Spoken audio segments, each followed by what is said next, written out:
Yo, what's going on, guys, and welcome back. Today, I'm going to talk about the new path, security engineer path that TryHackMe has. I actually have been going through it. I like it a lot. I'm not going to super advertise that they give you tickets. You can get tickets if you want them. I think it's going on for like 5 more days.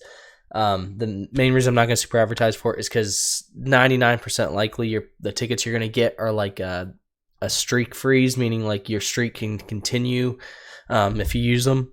Excuse me. Things like that. The big tickets, I've never actually seen anyone win them. I'm not saying that you can't. I'm just saying likelihood of you're probably not going to win them. So if you do win them, let me know in the comments below because I've never seen anyone actually win anything worth of value. But let me know. So first things first, I absolutely love the security engineer path that they've added because I think that was kind of a missed market, right? Like they kind of went like analysts and then like pen testing, and then that was like kind of it. And it was like you're a blue teamer or a red teamer. There was no like anything else. I'm going to talk about the good and the bad. We're going to go through these boxes over time. I'm probably going to skip some of them because some of them are, I'll show you guys the path real quick. And if you guys do like this content, please let me know. Please hit that like button, hit that sub button. But you can see some of the, like I'm doing the security engineer intro. The reason I'm going to do this one is because I want to talk about what an actual security engineer is and things like that. But some of these like security principles I may skip because it's just information. It's not, if you guys want to see me to actually talk about it and elaborate on it, let me know and I'll do it. But some of these I may skip. So let's go ahead and hop into it. So first things first, I was a security engineer for a long time. I like being an engineer, but the way they talk about it is not, in my opinion, accurate.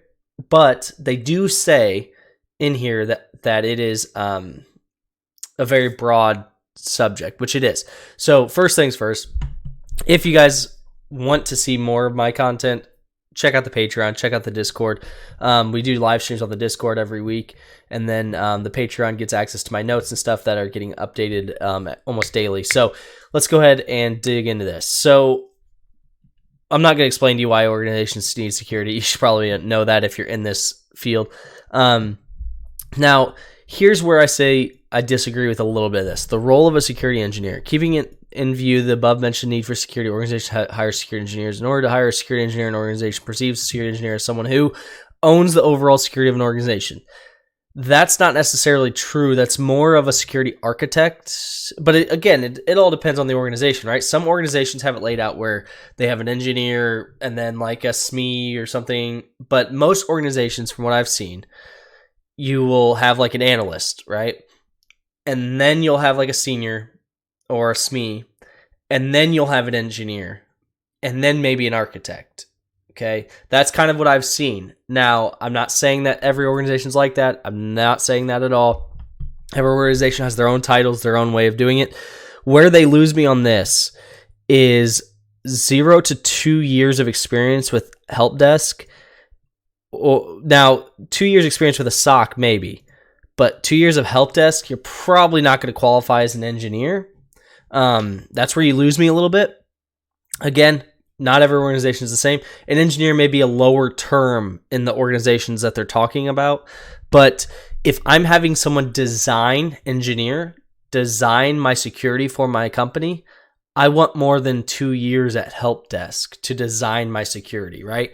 And that's not a hate on help desk at all. I would just rather have my people come from an analyst perspective where they've looked at threats that are coming into the company and then start learning or start building out defenses around them, things like that. So that's just my opinion. This is not necessarily fact at all. This is true. They do ensure that the organization's cyber risk is minimalized at all times. That is their goal, right? They're trying to build an infrastructure that is more secure. Devises strategies and create systems that minimize. Okay, so they may create systems. Most of the time, they're going to be working with business assets to harden their systems. Not many engineers are creating from scratch systems. Periodically conducts tests. That's true. Develops and implements security network solutions, architects and engineers, trustworthy, reliable, secure systems, collaborates, coordinates with other teams to establish. Yep. So that's going to be the main one. Collaborates and coordinates with other teams to establish security protocols. So as an engineer, most likely what you're going to be doing is company A and company B and all these different entities, HR, legal, all these different entities are going to be building their systems, right? They're going to say, hey, we've got this system, we got this system, we got this system, we want to pull in this, we want to do this, we want to do this. And the security engineer's job is to sit in on these and say, okay, let's see here, what can we do, right? How can we make this more secure? How can we take the process that you're doing and secure it? Because it's not HR's job to worry about security. It's HR's job to get their job done. So let's go ahead and hop into it. So security policies. It's security engineers. They do write a lot of policies. This is going to protect the company. It's going to say you can do this, you cannot do that. The whole point of it is because at the end of the day, the security engineers is trying to minimize the risk. You'll never get the risk to zero. Keep that in mind. You'll never get the risk to zero. So they're trying to minimize the risk. The way to minimize the risk is simple. Create policies that people follow, right? If you just create a policy that says, hey, you can't go to malicious sites, but you don't put anything in line to block malicious sites, okay, what's the chances that 10,000 people all abide by that policy perfectly? Not very good. So you need to create policies, but also implement security features. Secure by design. So this is a big one, return on investment, ROI. Okay, so you need to create security that will actually return your investment. What that means, if I have a system that's worth $500,000, right? If it goes down, the company loses $500,000. I'm not going to spend $1 million securing that system, right? It doesn't make sense. The math doesn't add up. You don't get your return on investment. So if I have a system that's going to cost $500,000 if it goes down, and that's including, for those of you that have taken CISP and all that stuff, that's including all of your time to build and all that stuff. But basically, let's say that it takes $500,000 total from the time it goes down to the time we rebuild to the time we do backups, everything. Okay. I'm probably not even going to spend $400,000 because over time, that system's going to degrade. So over a 5-year period, it's going to cost $100,000 a year to basically risk if it goes down. So each year, it's less and less. So I'll probably spend $100,000. And then after 5 years, that I've now spent the money that it costs to build that system. So we may need to look at different solutions because now we're spending more money to secure something than, and these are just situational. This isn't something an engineer necessarily has to deal with all the time. This is something an engineer has to think about, meaning when he goes and says, he or she says, hey, this is the system that we want to build. It will protect XYZ asset. Well, they're going to say, okay, well, the system you want to build is going to cost us $50,000. XYZ asset is worth $1 million. Math checks out, makes sense. That's a return on our investment. If it does secure it, we've saved a lot of money. So that's what you want to be thinking about. So where are the details? Security assessment, assurance. So security assessments should be done quite often. These are not pen tests. These are just assessments. They're going to look at, and you can do third-party assessments, internal assessments, however you want to do it. But these will be looking at your policies, looking at your procedures, going through and looking at your tools, all that stuff, and saying, okay, where are there holes? Where can we actually fix things? Where can we make a process faster? Let's walk through some of these processes. And where can we, learn to respond better? That's things that a security assessor could do. So where are the details about an organization's digital assets? That's an asset inventory, and that's what they talked about up here. Asset inventory, it's pretty simple. You can't secure stuff if you don't know it exists. So you should have an inventory of all of your assets, and that's including name, IP address, owner, stored, all that stuff, what's stored in it. And then sometimes security policies can't be followed because of the business needs. It's true. Sometimes a security policy might say, hey, you need to have a 20-character password. And we buy this application from a third party, and the application's only designed to allow me to have a 15-character password.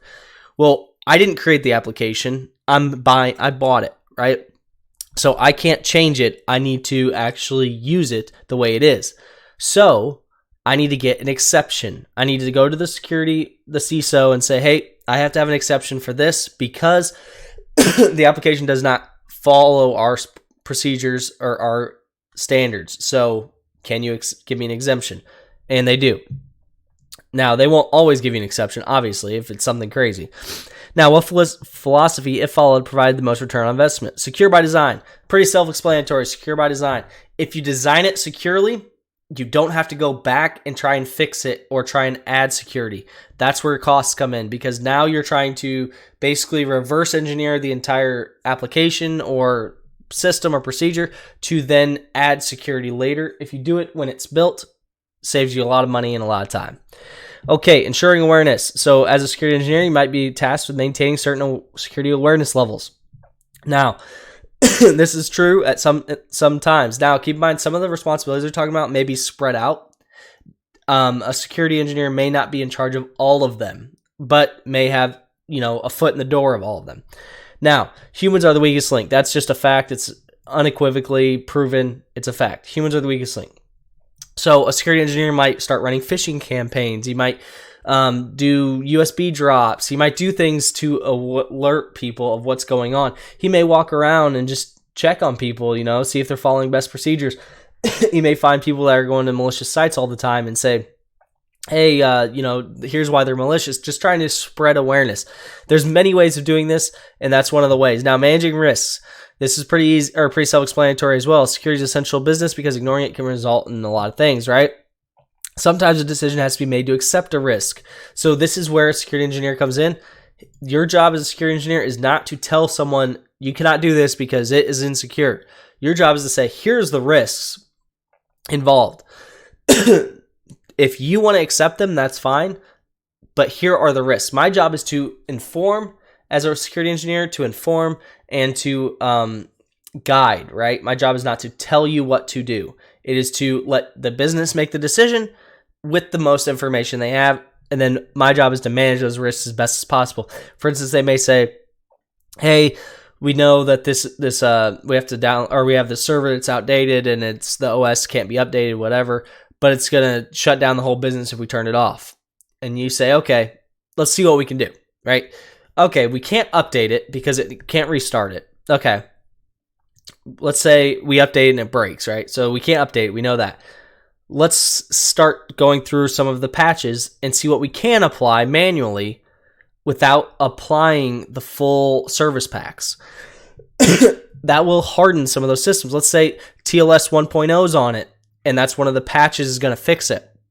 Well, let's turn TLS 1.0 off of it or make it go to 1.2 or whatever.